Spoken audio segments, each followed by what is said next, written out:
سورہ مطففین مکی صورت ہے۔ ہجرت سے پہلے اس کا نزول ہوا۔ قرآن پاک کی ترتیب کے اعتبار سے اس کا نمبر 83 ہے، اور قرآن پاک نازل ہونے کے اعتبار سے اس کا نمبر 86 ہے۔ اس سورہ مبارکہ کے نزول کے بارے میں 3 قول ہیں۔ ایک قول یہ ہے کہ یہ مکی صورت ہے، ہجرت سے پہلے نازل ہوئی، اور ہجرت سے پہلے نازل ہونے والی تمام صورتوں میں یہ آخری صورت ہے۔ ایک قول یہ ہے کہ یہ مدنی صورت ہے، ہجرت کے بعد نازل ہوئی، اور ہجرت کے بعد نازل ہونے والی تمام صورتوں میں یہ پہلی صورت ہے۔ اور ایک قول یہ ہے کہ نبی اکرم صلی اللہ علیہ وآلہ وسلم جب مکہ مکرمہ سے مدینہ منورہ ہجرت کر کے تشریف لے جا رہے تھے تو مکہ شریف اور مدینہ شریف کے درمیان نازل ہوئی۔ اس سورہ مبارکہ میں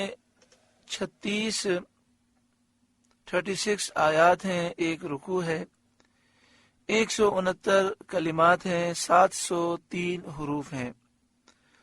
اس سورہ مبارکہ کا شان نزول یہ ہے کہ رسول کریم صلی اللہ علیہ وآلہ وسلم جب مدینہ طیبہ تشریف فرما ہوئے تو یہاں کے لوگ پیمانے میں خیانت کرتے تھے۔ بالخصوص ایک شخص ابو جہینہ ایسا تھا کہ وہ 2 پیمانے رکھتا تھا، لینے کا اور پیمانہ، دینے کا اور پیمانہ۔ ان لوگوں کے حق میں یہ آیتیں نازل ہوئیں اور انہیں پیمانے میں عدل کرنے، انصاف کرنے کا حکم دیا گیا۔ شان نزول سے ایسا محسوس ہوتا ہے کہ یہ سورہ مبارکہ ہجرت کے بعد مدینہ شریف میں نازل ہوئی۔ بسم اللہ الرحمن الرحیم، اللہ کے نام سے شروع جو نہایت مہربان رحم والا۔ ویل للمطففین، کم تولنے والوں کی خرابی ہے، بربادی ہے۔ الذین اذا اکتالوا علی الناس یستوفون، وہ کہ جب اوروں سے ماپ لیں پورا لیں، وَإِذَا كَالُوهُمْ أَوْ وَزَنُوهُمْ يُخْسِرُونَ، اور جب انہیں ماپ یا تول کر دیں کم کر دیں۔ أَلَا يَظُنُّ أُولَئِكَ أَنَّهُمْ مَبْعُوثُونَ، کیا ان لوگوں کو گمان نہیں کہ انہیں اٹھنا ہے؟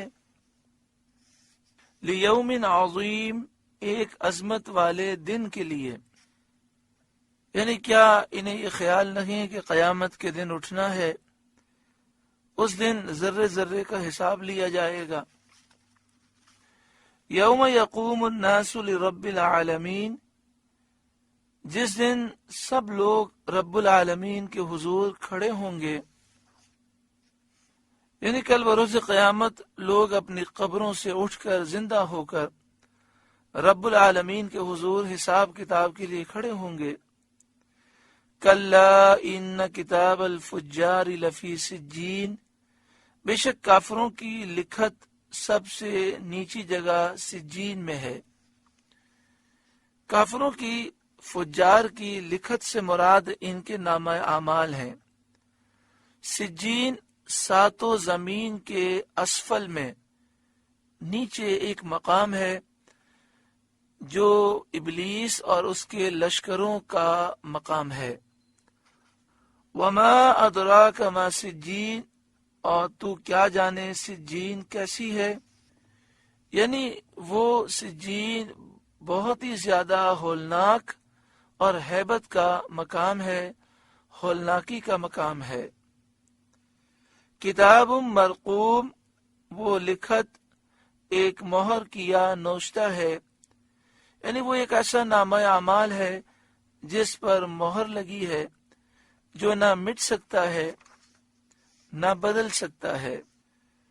وَيْلٌ يَوْمَئِذٍ لِّلْمُكَذِّبِينَ، اس دن جھٹلانے والوں کی خرابی ہے، یعنی جب یہ نامہ اعمال نکالا جائے گا قیامت کے دن تو جھٹلانے والوں کی یعنی کافروں کی خرابی ہے، بربادی ہے۔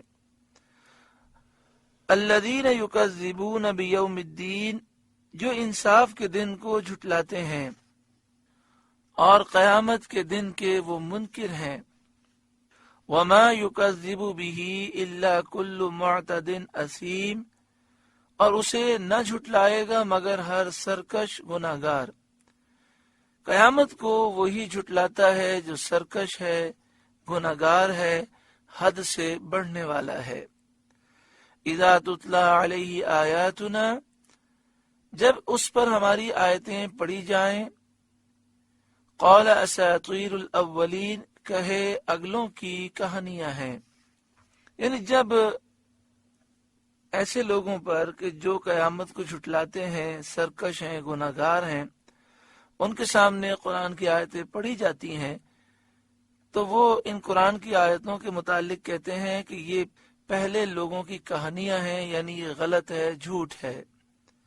کلا، کوئی نہیں، ہرگز نہیں، اس کا کہنا بالکل غلط ہے۔ بل ران علی قلوبہم ما کانوا یکسبون، بلکہ ان کے دلوں پر زنگ چڑھا دیا ہے ان کی کمائیوں نے، یعنی ان کے گناہوں نے ان کے دل کالے کر دیے ہیں، زنگ آلود کر دیے ہیں، اس وجہ سے ان کے دلوں پر نصیحت کا اثر نہیں ہوتا۔ ان معاصی اور گناہوں نے جو وہ کرتے ہیں، ان معاصی اور گناہوں نے ان کے دل کالے کیے، یعنی اپنے اعمال بد کی شامت سے، اپنے برے اعمال کی نحوست سے ان کے دل زنگ خوردہ اور سیاہ کالے مردہ ہو گئے۔ ترمذی شریف میں ہے، سید عالم صلی اللہ علیہ وآلہ وسلم نے ارشاد فرمایا، جب بندہ کوئی گناہ کرتا ہے اس کے دل میں ایک نقطہ سیاہ پیدا ہوتا ہے، جب اس گناہ سے باز آتا ہے اور توبہ و استغفار کرتا ہے تو دل صاف ہو جاتا ہے، اور اگر پھر گناہ کرتا ہے تو وہ نقطہ بڑھتا ہے، یہاں تک کہ تمام دل کالا ہو جاتا ہے، سیاہ ہو جاتا ہے۔ اور یہی رین یعنی وہ زنگ ہے جس کا آیت میں ذکر ہوا۔ کلا، ہرگز نہیں، بل ران علی قلوبہم ما کانوا یکسبون، بلکہ ان کے دلوں پر زنگ چڑھا دیا ہے ان کے برے اعمال نے۔ کلا، ہاں ہاں، انہم عن ربہم یومئذ لمحجوبون، بے شک وہ اس دن اپنے رب کے دیدار سے محروم ہیں، یعنی کافروں کو رب کا دیدار نہیں ہوگا قیامت کے دن۔ جیسا کہ دنیا میں کافر اللہ کی توحید سے محروم رہے، آخرت میں وہ رب کے دیدار سے محروم رہیں گے۔ اس آیت سے ثابت ہوا کہ مومنین کو آخرت میں اللہ کا دیدار نصیب ہوگا، مومنین کو آخرت میں دیدار الہی کی نعمت میسر آئے گی، کیونکہ دیدار الہی سے محرومی کفار کی وعید میں ذکر کی گئی، یعنی یہاں پر کافروں کی مذمت بیان کی گئی اور بطور عذاب اس بات کو بیان کیا گیا کہ کافر اس قدر محروم ہیں کہ رب کے دیدار سے وہ محروم رہیں گے، اور جو چیز کفار کے لیے وعید اور تحدید ہو وہ مسلمانوں کے حق میں ثابت ہو ہی نہیں سکتی، یعنی دیدار الہی سے محروم ہونا یہ کافروں کے لیے عذاب ہے، وعید ہے، تو یہ چیز مسلمانوں کے لیے کیسے ثابت ہو سکتی ہے؟ مسلمان دیدار الہی سے کیسے محروم رہ سکتے ہیں؟ تو لازم آیا کہ مومنین کے حق میں یہ محرومی ثابت نہ ہو، یعنی مومنین اللہ کا دیدار کریں گے۔ حضرت امام مالک رضی اللہ تعالیٰ عنہ نے فرمایا کہ جب اللہ نے اپنے دشمنوں کو اپنے دیدار سے محروم کیا تو دوستوں کو اپنی تجلی سے نوازے گا اور اپنے دیدار سے سرفراز فرمائے گا۔ ثم انہم لصال الجحیم، پھر بے شک انہیں جہنم میں داخل ہونا ہے۔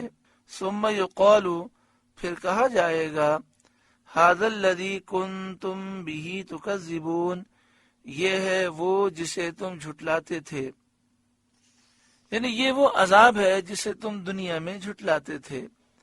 کلا، ہاں ہاں، ان کتاب الابرار لفی علیین، بے شک نیکوں کی لکھت سب سے اونچا محل علیین میں ہے، یعنی نیک لوگوں کا نامہ اعمال سب سے بلند و بالا جگہ علیین میں ہے۔ جو مومنین ہیں، صادقین، سچے ہیں، ان کے نامہ اعمال علیین میں ہیں۔ علیین 7ویں آسمان میں زیر عرش ہے۔ وما ادراک ما علیون، اور تو کیا جانے علیین کیسی ہے، یعنی اس کی شان عجیب عظمت والی ہے۔ کتاب مرقوم، وہ لکھت ایک مہر کیا نوشتہ ہے، اس میں ان کی اعمال لکھے ہیں۔ یشہدہ المقربون، کہ مقرب جس کی زیارت کرتے ہیں، یعنی فرشتے اس کی زیارت کرتے ہیں۔ ان الابرار لفی نعیم، بے شک نیکوکار ضرور چین میں ہیں۔ علی الارائک ینظرون، تختوں پر دیکھتے ہیں۔ اللہ تعالیٰ کے اکرام کو اور اس کی نعمتوں کو دیکھتے ہیں جو اس نے انہیں عطا فرمائی، اور اللہ کے نیک بندے اپنے دشمنوں کو دیکھتے ہیں جو طرح طرح کے عذاب میں گرفتار ہیں۔ یعنی یہ جنت کے منظر کو بیان کیا گیا کہ اللہ کے نیک بندے جنت میں تختوں پر بیٹھے ہوں گے، اللہ کی نعمتوں کو، اللہ کے اکرام کو دیکھیں گے، اور جہنم میں دشمنوں کو دیکھیں گے کہ وہ طرح طرح کے عذاب میں گرفتار ہیں۔ تعرف فی وجوہہم نضرۃ النعیم، تو ان کے چہروں میں چین کی تازگی پہچانے گا، کیونکہ وہ خوشی سے چمکتے دمکتے ہوں گے۔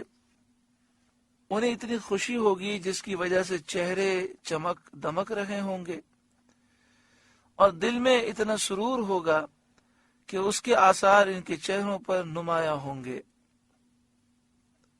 یسقون من رحیق مختوم، نتھری شراب پلائے جائیں گے جو مہر کی ہوئی رکھی ہے، کہ نیکوکار ابرار ہی اس کی مہر توڑیں گے۔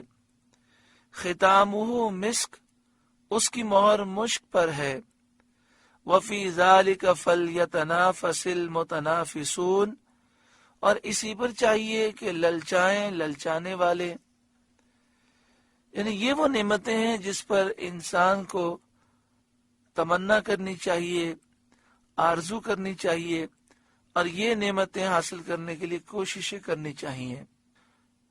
اور اسی پر چاہیے کہ للچائیں للچانے والے عبادات کی طرف سبقت کر کے اور برائیوں سے باز رہ کر ان نعمتوں کو حاصل کرنے کی کوشش کریں۔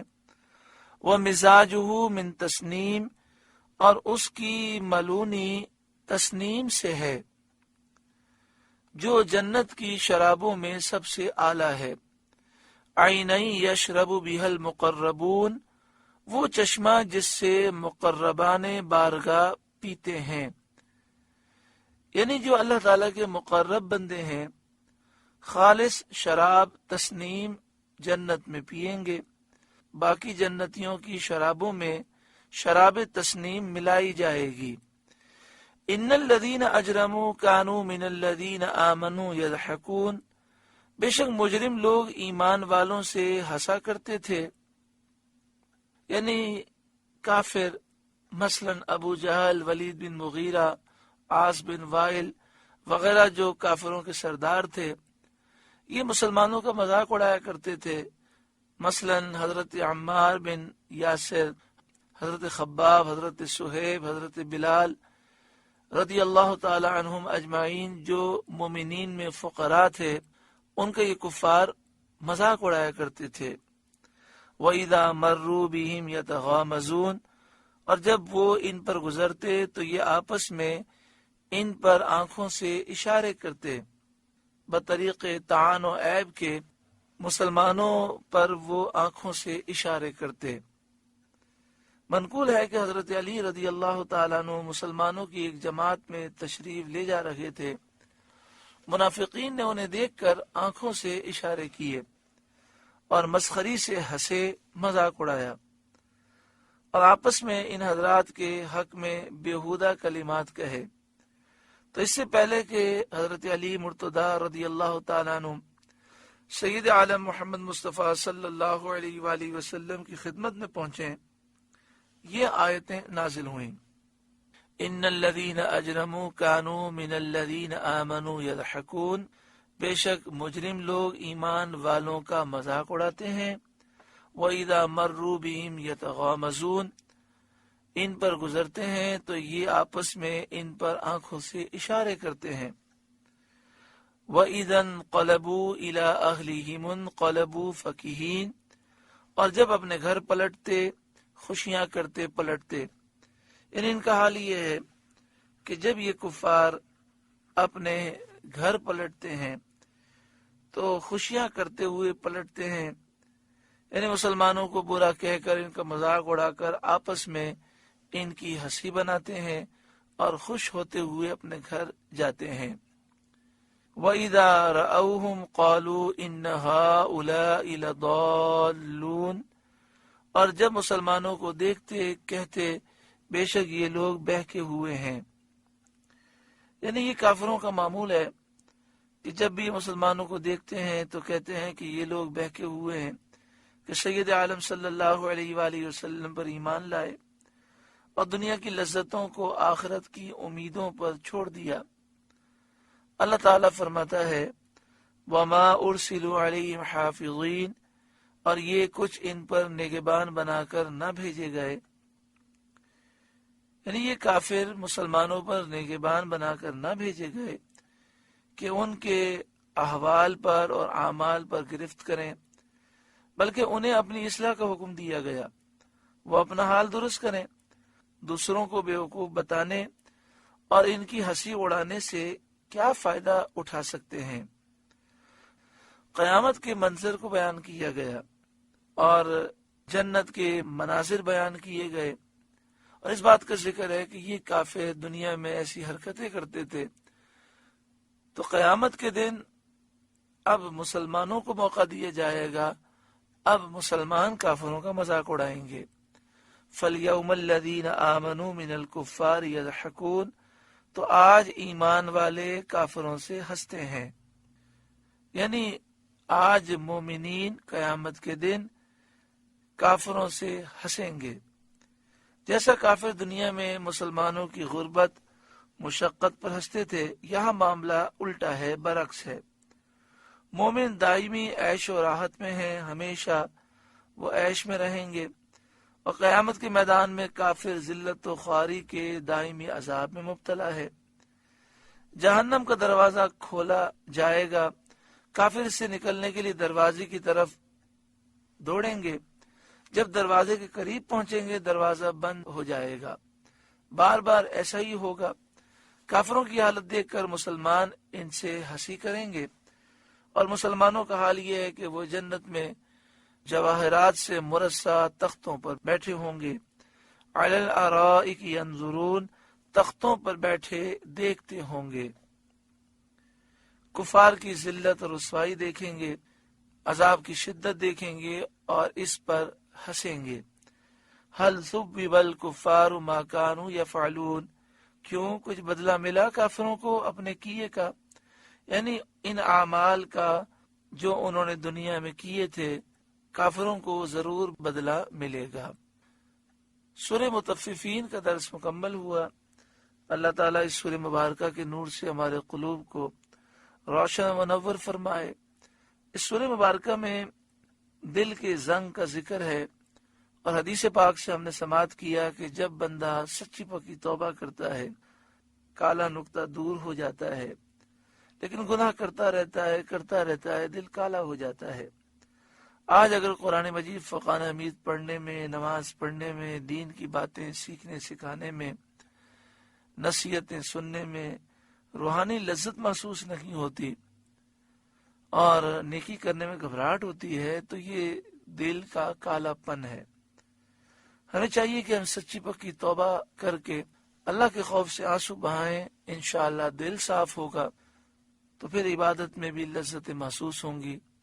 اللہ تعالی ہمیں دل کے میل سے نجات عطا فرمائے۔ درود پاک پڑھیں، اللہم صلی علی سيدنا ومولانا محمد بن عبد الله ما ضاق أمر إلا وفرجه الله صلى الله عليه وآله وسلم صلاة وسلاما عليك يا سيدي يا رسول الله